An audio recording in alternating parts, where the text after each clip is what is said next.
Tuesday on ABC. Happy Days. Remember those carefree years when you were young and you had everything to look forward to? Well, our family certainly does. All we had was some beer and teeny weeny glasses. How many teeny weeny glasses did you have? 72. It all happens here on the Happy Days.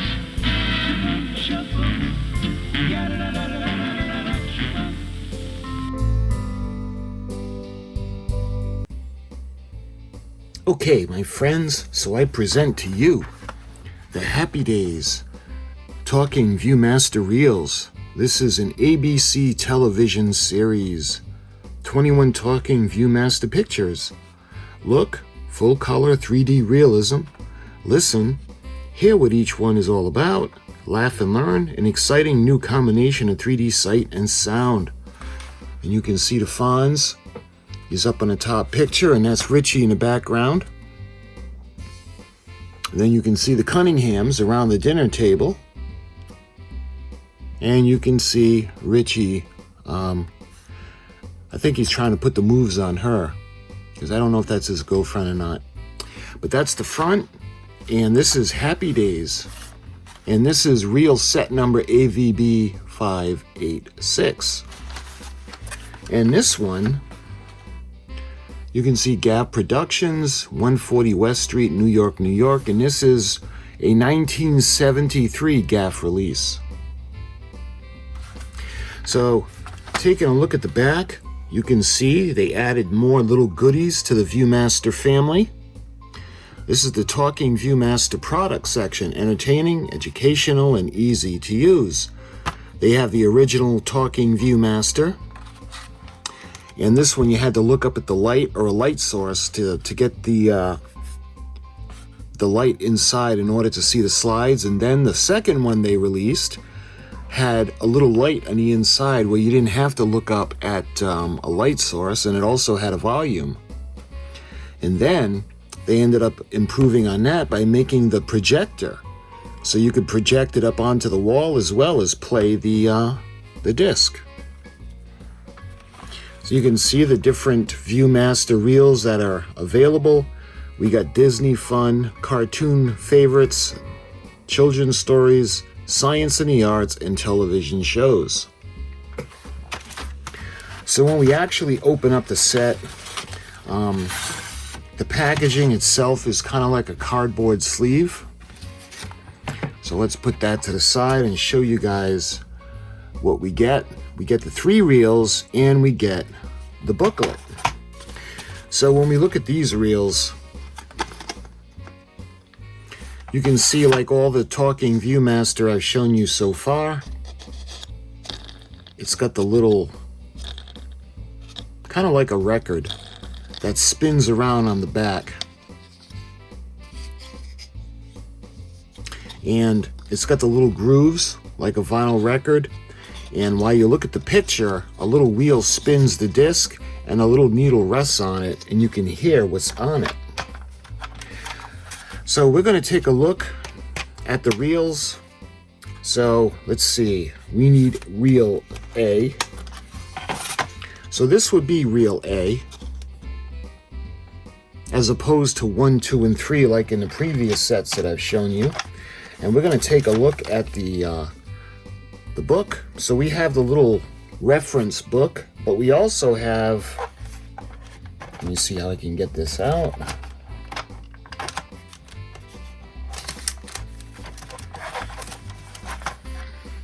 So we also have a little mail order form for Viewmaster, full color stereo pictures, just like real. You can see how to order. So we got an order form.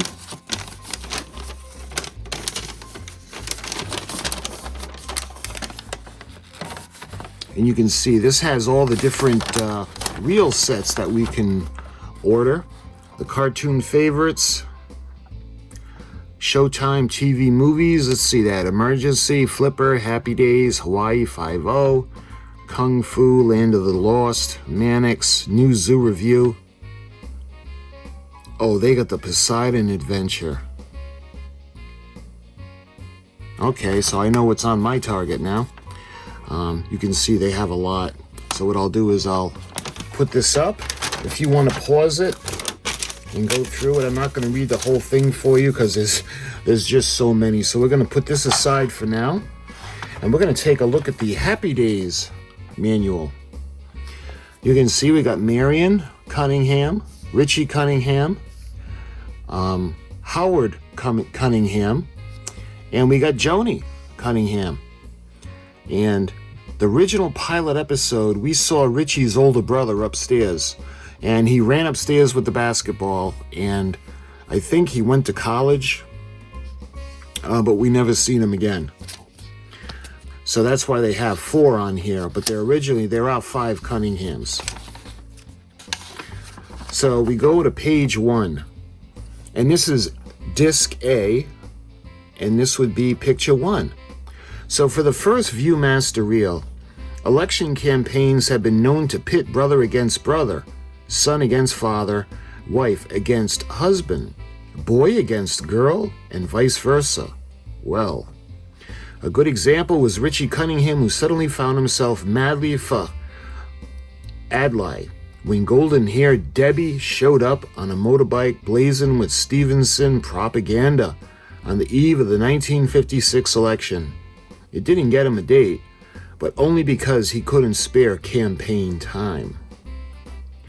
So A2, Howard, Richie's father, wasn't having much luck either. Right about then, arriving home, he closed the garage door only to have it slip sideways and jam. Taped to it was a note from his wife. Who else? Howard, don't pull down the garage door, it's broken. Marion. On to A3, and you can see the illustration. At dinner, the note was easily explained as another of Marion's goofs, but the Stevenson sticker on the bumper of Howard's car was another kettle of politics. Regarding his son suspiciously, he said, "Did your old buddies, Potsy and Ralph, con you into slapping stickers all over cars?" Richie was denying this accusation when Joni broke in. "It's his other old buddy, Debbie, who'll be doing the conning, Dad." Howard pushed his plate back and finally said, "Well, this is an Eisenhower household, and if I've got any say, it's going to stay that way."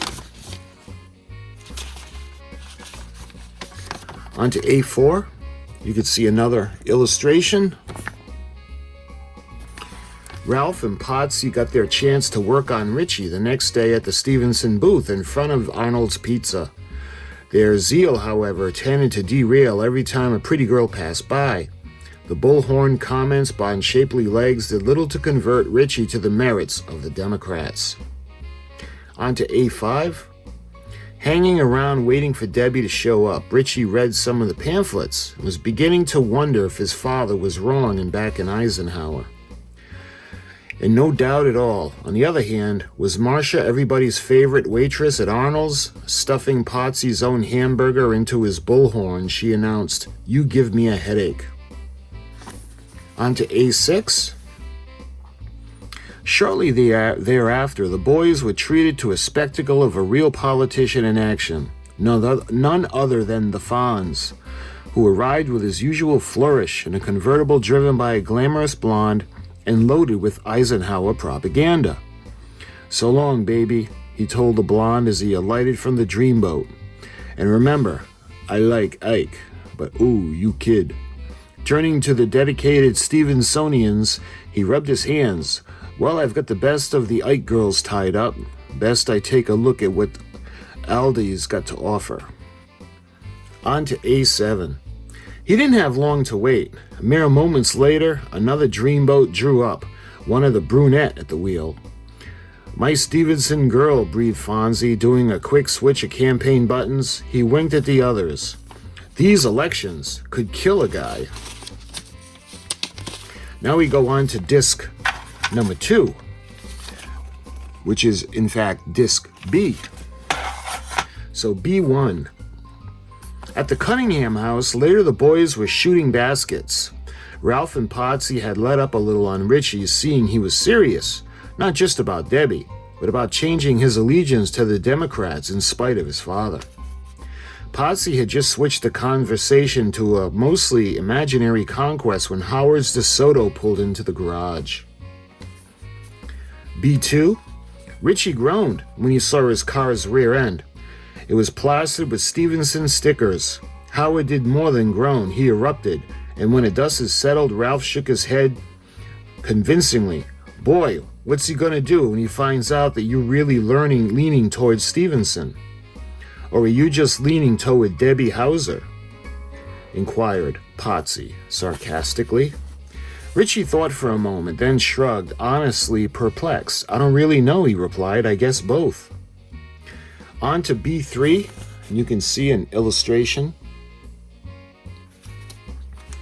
In the morning, he got to Stevenson headquarters before Debbie did the hurriedly boned up on the candidate's views on everything from wages to the situation in Berlin.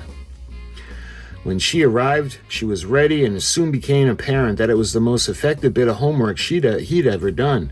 Gee, Richie, she said admirably, I had no idea you were so well intellectually inclined.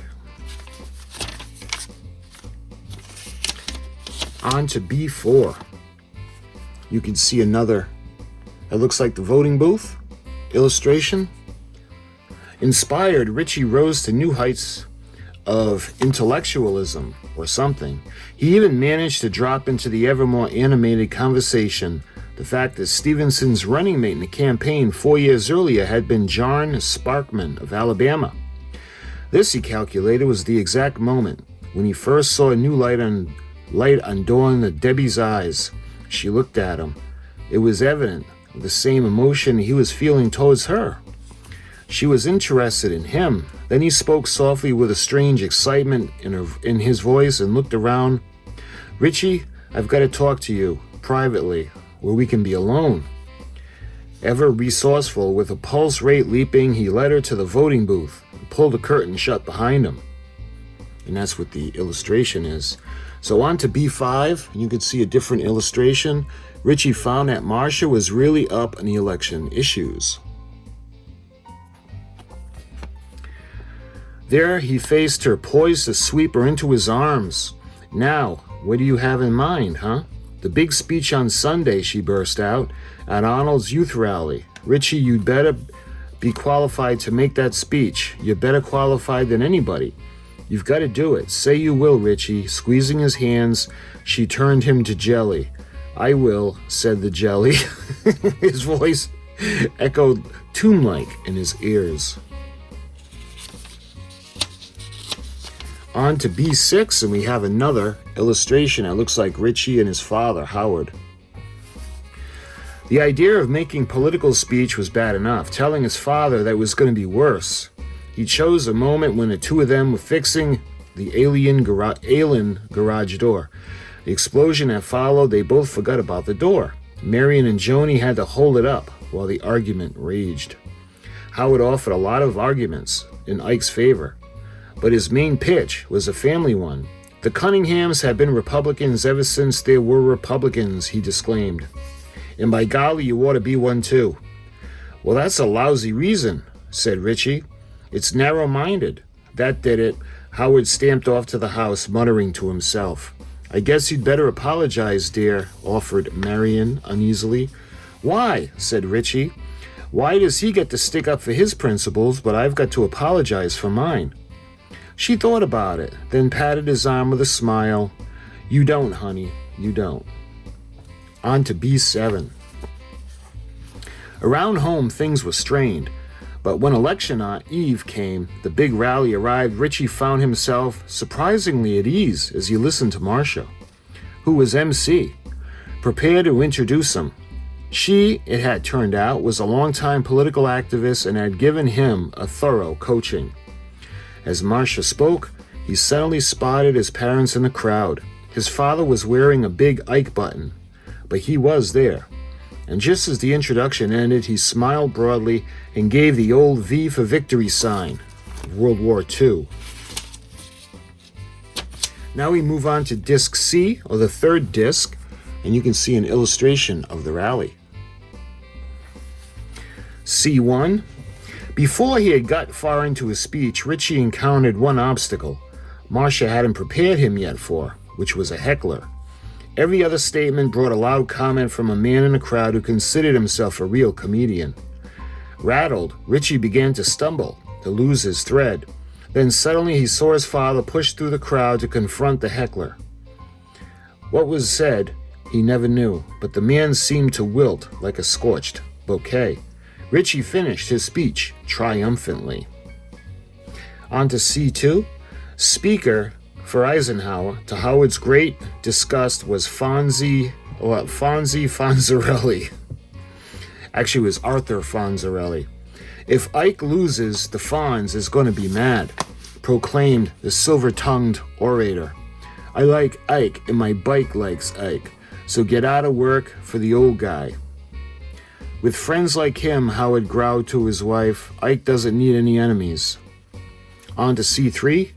Even Marcia looked relieved when Fonzie sat down. And now, my fellow Americans, she began, will have a brief, and really mean really brief, as you'll see, nonpartisan interlude. I want to present a little lady who wants both parties to shape up. She'll give you the facts, and here she is, Wendy. The blonde bundle of goodies drew shrill whistles from the male spectators, and her message was indeed as brief as her attire. Hiya, everybody. I'm Wendy, and I'm here to say it doesn't matter which man you like, so as long as you get out to the polls tomorrow and vote, vote, vote. On to C4, and you can see another illustration. The next night was a gloomy one at Stevenson headquarters when the lost hope was gone. Richie said, I'll walk you home, Debbie. We can, console each other. To his chagrin, she declined, albeit sadly. I can't see you anymore, she told him. Every time we're together, I think of Stevenson. It would be too painful. Not for me, he said, but she only shook her head dejectedly and left alone. C5. Brooding among the hope for victory refreshments, Richie looked up at the sound and saw his father forcing a cheerful note. He said, how come you're not over at Ike headquarters celebrating? Howard took a sandwich. Haven't seen you much lately. Wanted to tell you that was darn good speech you made. I thought you wouldn't like it, Richie said, startled by surprise. I said it was good. I didn't say I agreed with it. When I was your age, teenagers wouldn't even think of arguing politics with their fathers. My father and his father voted Republican, and so did I. When you went against me, it shook me up. I don't think our relationship can be the same anymore. I'm sorry, Dad, Richie muttered. No, Richard, I think it's good. I think I'll enjoy having another man in the family. On to C6. Full of a new and adult affection for his father, as they left for home, even Richie could not resist a small victory, plastering a Stevenson sticker on a staunch Republican back. And lastly, on C7, at home, Marion told Richie comfortingly, well, we have to say the best man won, even if we don't believe it. Howard looked suspicious. You believe it, don't you? You did vote for Eisenhower. Let's put it this way, she said, looking evasive. I followed your advice. That is to vote the way one's father always voted. But your father was a Democrat. She nodded, looking bright-eyed. Wouldn't he be pleased with Richie and me? Howard groaned. So that was the booklet explaining all of the slides. You can see on the bottom, see and enjoy other stereo pictures. You see the Brady Bunch, the Waltons, Emergency. I've shown you Adam 12, and I've shown you Star Trek so far. So now, I think what we can go ahead and do is we can actually take a look at the slides. We're going to use the Talking Viewmaster.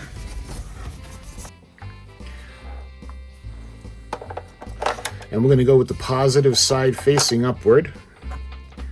And then we're going to put the cover back on and give it a twist to lock it into place.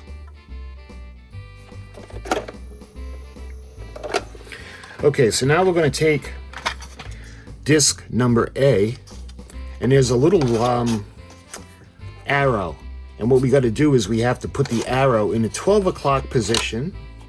And then when we push the handle down and it rotates, it'll be set to go. You can see the little arrow. So that'll put us on the first picture.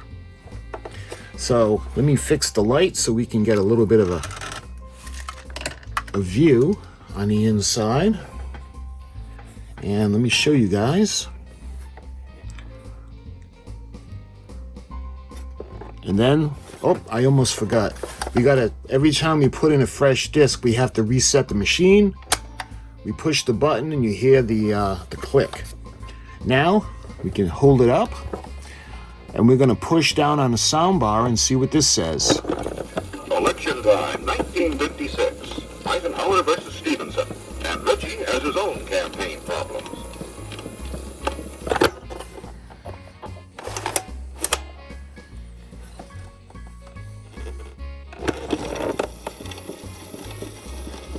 Dad wasn't having much luck either.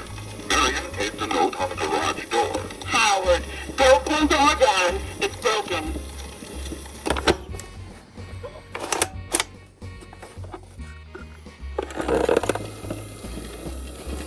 Later problems came up when Richie said he would help in the Democratic campaign. No, you're not, Rich. We're Republicans. Eisenhower for us.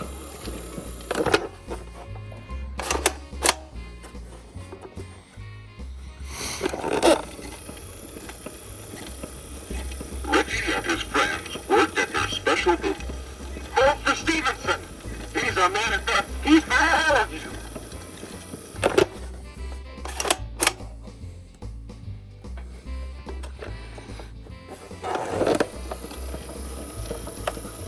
I'm shoving this hamburger into your bullhorn. You and your loud friends give me a headache.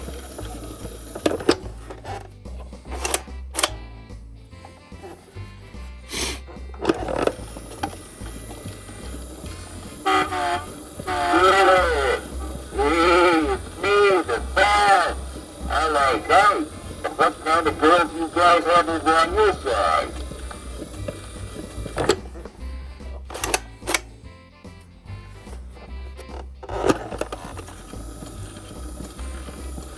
Barnaby, here's one of our girls now. Oh, yeah. He's a wretch. He's good to a guy.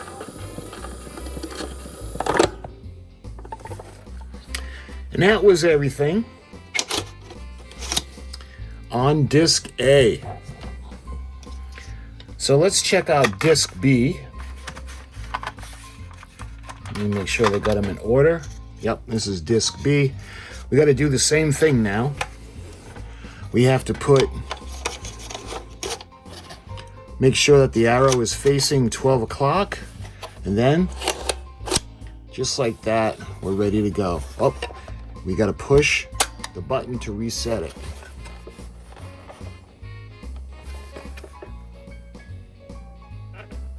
All right.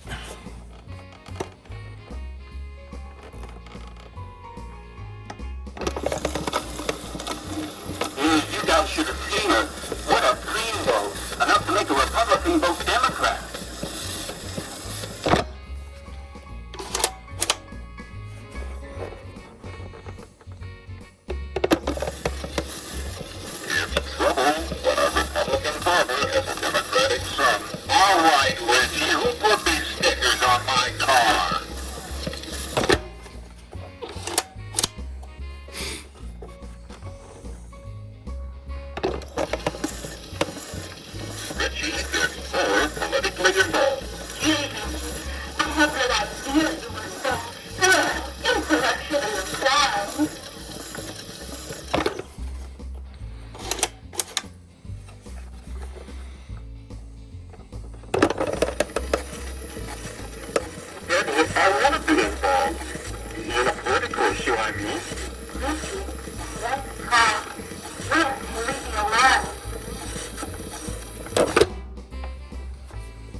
And that was everything for disc B. So now we're going to take disc C. Same thing, we're going to put the arrow in the 12 o'clock position. And then rotate it. And let's take a look at C1. Well, I'm glad you took me home. Looks like the bus man won. Hey, Howard, what's that on your back? Oh, I'm sorry. I forgot to... Let me reset that, because I don't know if that was the correct one. So let me reset. Let's try that again.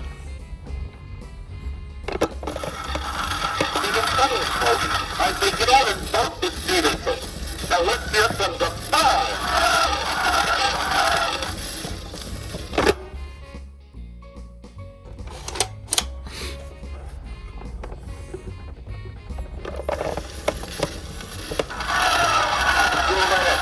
Hey, after I folks that I said if I lose it, the bond is gonna be bad. You hear it?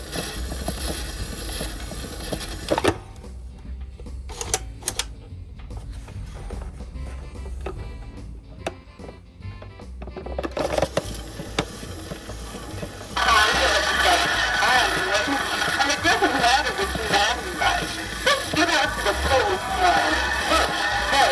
Go.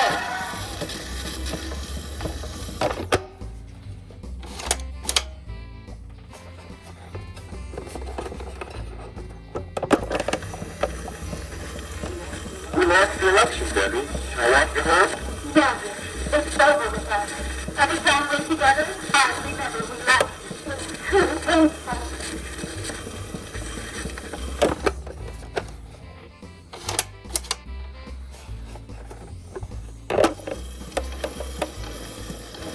Well, Rich, you tried. Darn good speech, too. Okay, Dad. Don't be. I enjoy having another man in the family.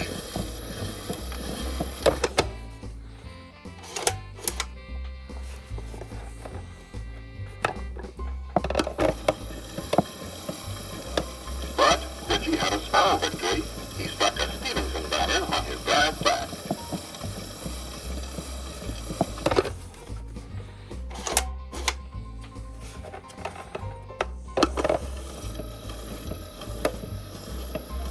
Well, I'm glad you just came home. Looks like the bus man won. Hey, Howard, what's that on your back, Howard? And that's everything for disc C. Incidentally, the sound, these are not the actual actors. They're not the voices of the characters. They're just, I don't know if they're employed by Viewmaster to do the different voices, but those are not the cast of Happy Days. I just figured I'd point that out. So my friends, I hope you enjoyed this. We've got the Happy Days Talking Viewmaster Reels, and you can see this was the... What's the title of this one anyway? Did I miss it? Just Happy Days. So it doesn't have a title, a subtitle like Adam 12 did, because I think Adam 12 was the Beast. This is just Happy Days. You can see the Fonz rallying. So my friends, I got a few more of these coming in because they're pretty fun to go through and nostalgic. So until my next video regarding the Talking Viewmaster or any Viewmaster reels, thank you for watching, and I'll talk to you soon.